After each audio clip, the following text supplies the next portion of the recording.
ขาลดให้น้องได้บ่น้องน่ะได้บ้านนี้เวทแล้วเขานบคักแหน่เลยเนาะจะได้อาจารย์เพิ่นให้แล้วบ้านนี้ก็ได้อยู่เพื่อซอยน้องเดิมเนาะสิรถไถ3 ล้านหาเด้อ3 ล้าน 5เห็นดีอยู่ใจบ่ลายๆเด้อเห็นดีบ่โดยเด3 ล้าน 5บ่ฮู้ว่ามันแพงหรือบ่แพงพี่น้องไม่แต่ว่าให้พ่อพี่น้องเม่นนำกันเม่นใต้คลิปเบาเจ็บสิเข้าไปอ่านได้ไปน้องเดิมเฮาไปนั่งต่อโดย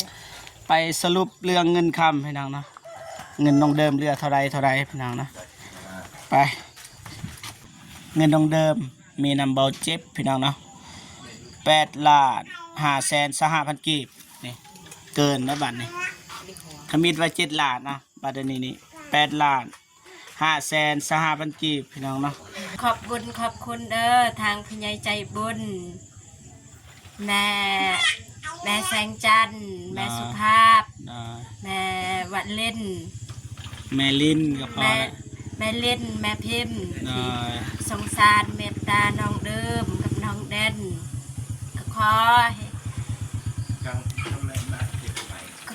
พวกแม่อยู่เย็นเป็นสุขกายสุขใจ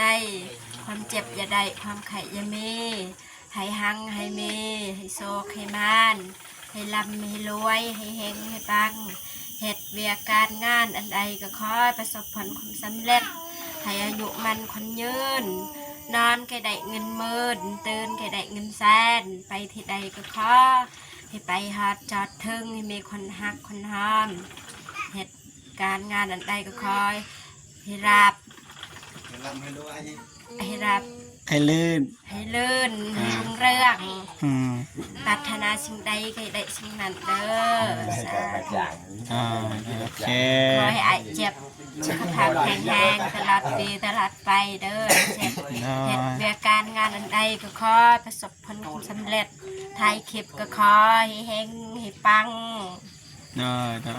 อบใจหลาย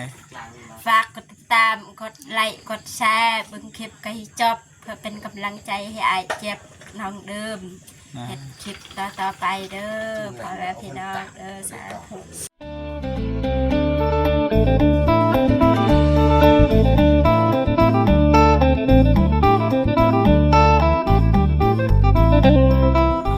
ทักทายสบายดีและสวัสดีพ่อแม่พี่น้องเบิร์ดสู่ครูสู่คนนะ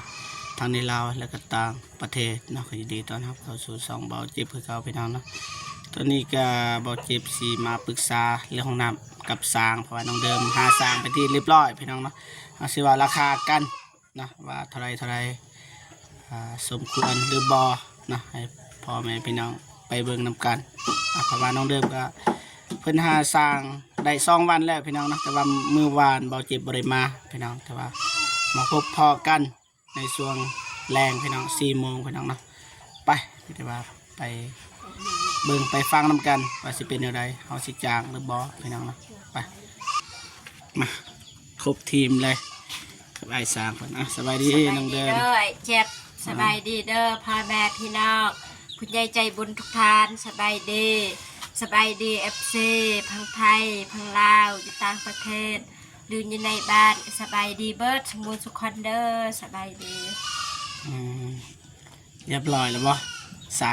เรียบร้อยมาแล้วทางไหน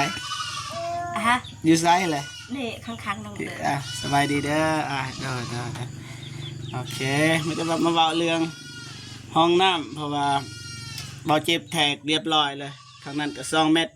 ทางนี้ก็2.5 เมตรประมาณนั้นเสียห้องน้ำแต่ว่าเรื่องราคาแล้วก็เขาจึงมาลงกันไหมเพราะว่าเฮ็ดห้องน้ำก็สิว่าง่ายสิว่ายากก็ยากเพราะว่ามันมีรายละเอียดหลายพี่น้องนะเบาเจ็บก็เฮ็ดบ่ได้พี่น้องก็เลยให้หาสร้างพี่น้องไปนั่งใกล้ๆพอได้เห็นนำกันพี่น้องนะ จะได้น้องเดิมได้ปรึกษากับอ้ายแล้วบอกว่าราคาเท่าไหร่ปรึกษาแล้วนะจะได้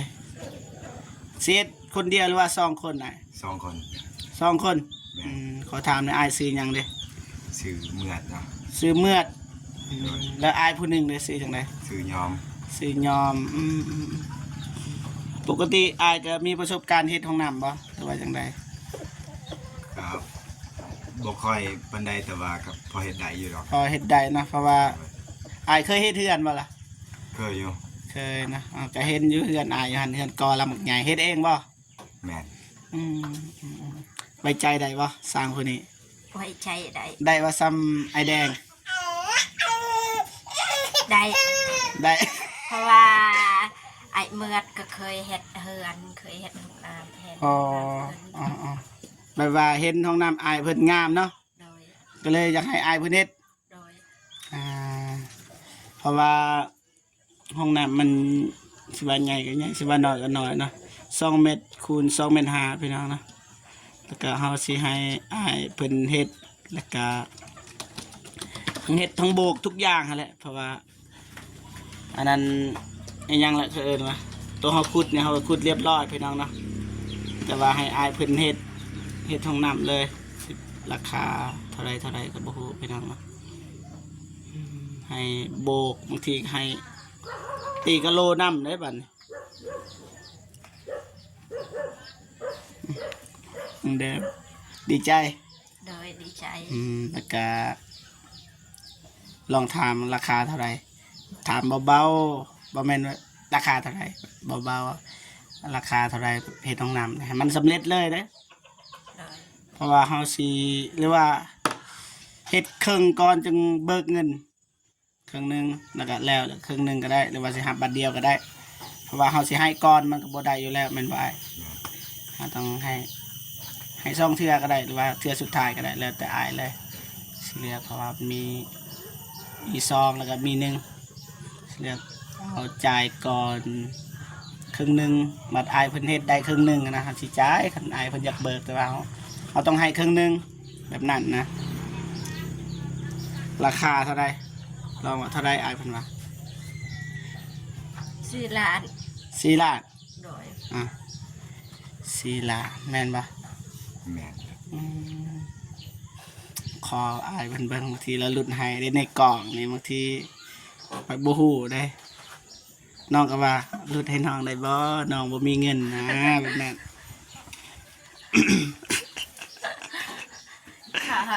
ขาลดให้น้องได้บ่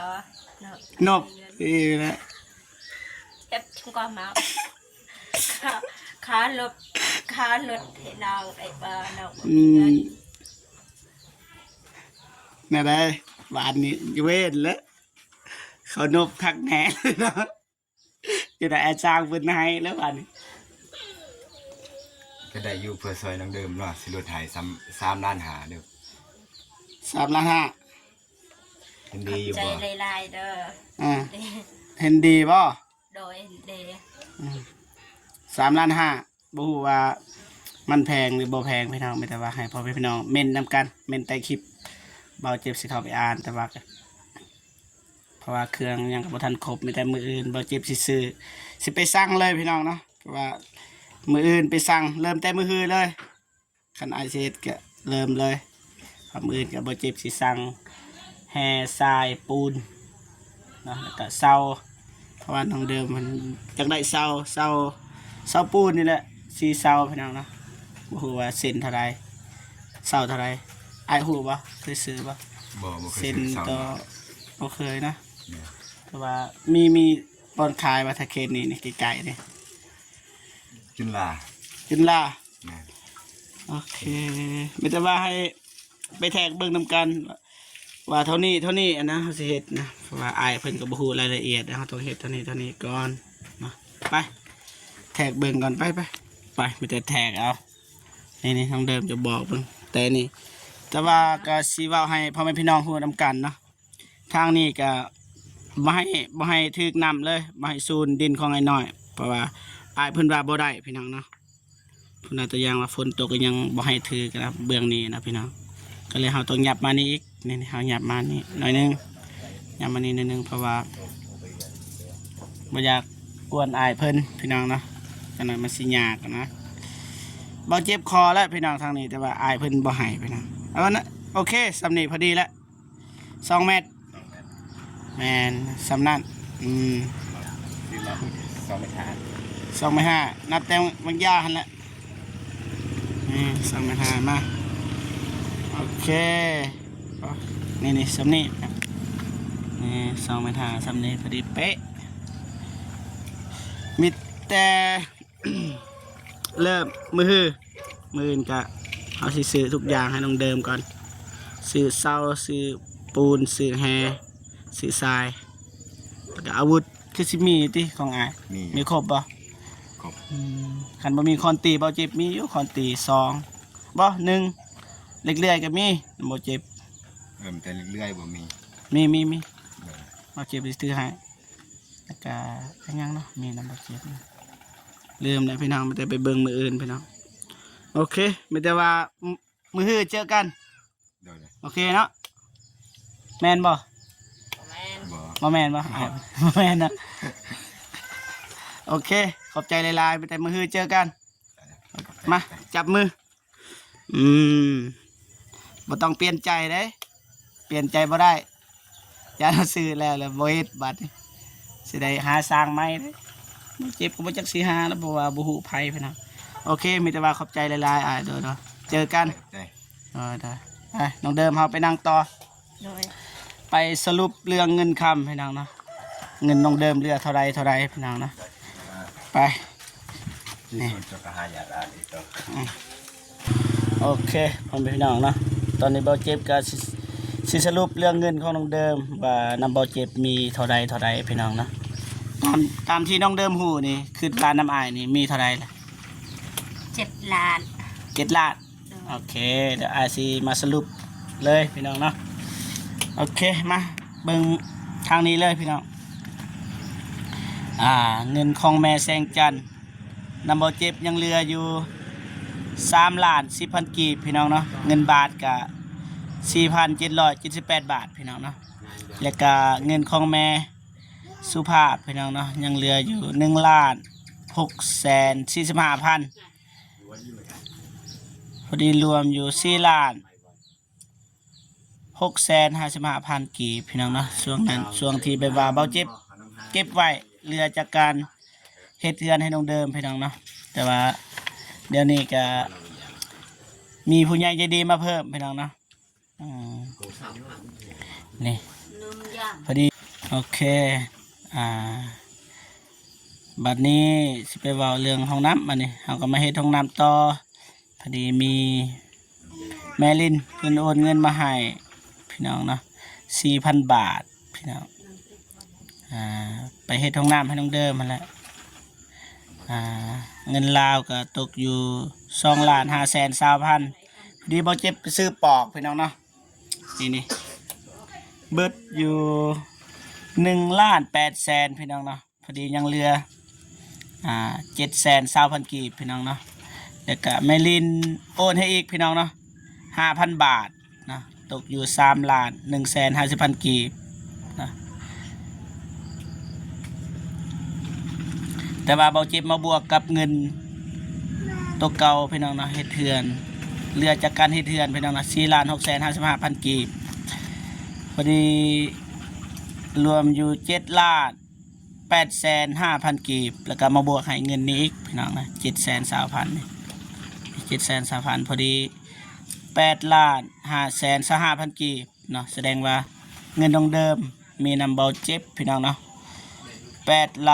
8,525,000 กีบนี่เกินนะบัดนี้ขมิดไว้7 ล้านนะบัดนี้8,525,000 กีบพี่น้องเนาะเบาเจ็บก็สิเอาเงินให้น้องเดิมให้เลยเนาะโอเคบัดนี้นี่พี่น้องมาครบตามจำนวนเลยบ่เสือให้น้องเดิมนับอันนี้เอานับบาทนี่อีสอยเลยนะปะเอายางออกรถตับใหญ่5 ล้าน เด็ก5 ล้านแมน5 ล้านแต่ว่าตัวนี้นี่1 ล้าน7 8พอดีเอาไว้บ่แนบใหญ่เห็นเอาไว้มันนี่8 ล้าน8,525,000 3 4 5 25 500,000เท่าหา ครบบ่ ครบ ครบห้ามเลิกเด้อ โดย โอเคพ่อแม่พี่น้องเนาะเบาเจ็บกับพร้อมลุยภารกิจน้องเดิมเลยพี่น้องเพราะว่าตอนนี้นี่เงินนำเบาเจ็บมี8,525,000 กีบพี่น้องเนาะเราสิเริ่มภารกิจเลยเริ่มเฮ็ดเลย แต่ว่าบางส่วนเราก็สิเก็บไว้ให้อายสร้างเพิ่นก่อนเนาะยันว่าเงินมันเบิดบัดนี่บ่มีเงินจ่ายบัดนี้เว้นนะนี่โอเคจะว่าให้น้องเดิมขอบคุณแม่แสงจันทร์แม่สุภาพกับแม่ลินกับแม่พิมพ์เฮาซื้อแล้วนะอิดบอกเรียบร้อยนะเอาแต่ให้น้องขอบคุณขอบอกขอบใจ บอกผิดพลาดประการใดขอโทษขออภัยนำเด้อ หรือว่าคันบ่จือก็สิจดไว้ เจอ จดซื้อไว้โอเค บันไดบ่เจอก็ให้ไอ้เจ็บบอก ได้ ขอบคุณเด้อทางผู้ใหญ่ใจบุญแม่แสงจันทร์แม่สุภาพ ได้ แม่วัดเล่น แม่ลินก็พอ แม่เล่นแม่พิมพ์ ได้ สงสารเมตตาน้องเดิมกับน้องเด่นก็ขอให้พวกแม่อยู่เย็นเป็นสุขกายสุขใจ ความเจ็บอย่าได้ความไข่อย่ามีให้หังให้มีให้โศกให้มานให้ลำให้รวยให้เฮงให้ปังเหตุเวียการงานอันใดก็ขอประสบผลความสำเร็จให้อายุมันคนยืนนอนแก่ได้เงินหมื่นตื่นแก่ได้เงินแสนไปที่ใดก็ขอให้ไปฮอดจอดถึงให้มีคนฮักคนหอมเหตุการงานอันใดก็คอยให้รับให้ลื่น ให้ลื่นให้รุ่งเรือง อืม ปรารถนาสิ่งใดก็ให้ได้สิ่งนั้นเด้อสาธุ โอเค ขอให้ไอ้เจ็บสุขภาพแข็งแรงตลอดปีตลอดไปเด้อเจ็บเหตุเวียการงานอันใดก็ขอประสบผลสำเร็จถ่ายคลิปก็ขอให้เฮงให้ปัง ได้ขอบใจหลาย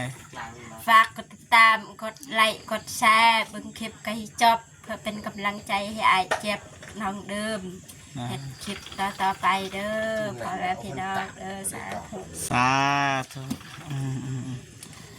โอเค คุณใบแฟสาวผู้ชม โอเคพ่อแม่พี่น้องเนาะตอนนี้เราเจ็บกับน้องเดิมกับ5สร้างเป็นทีมห้อยพี่น้องเนาะค่าจ้างก็3.5 ล้านพี่น้องเนาะแต่ว่าตอนนี้เงินของเบาเจ็บบอแมนพี่น้องเนาะเงินของน้องเดิมอยู่นำเบาเจ็บพี่น้องเนาะ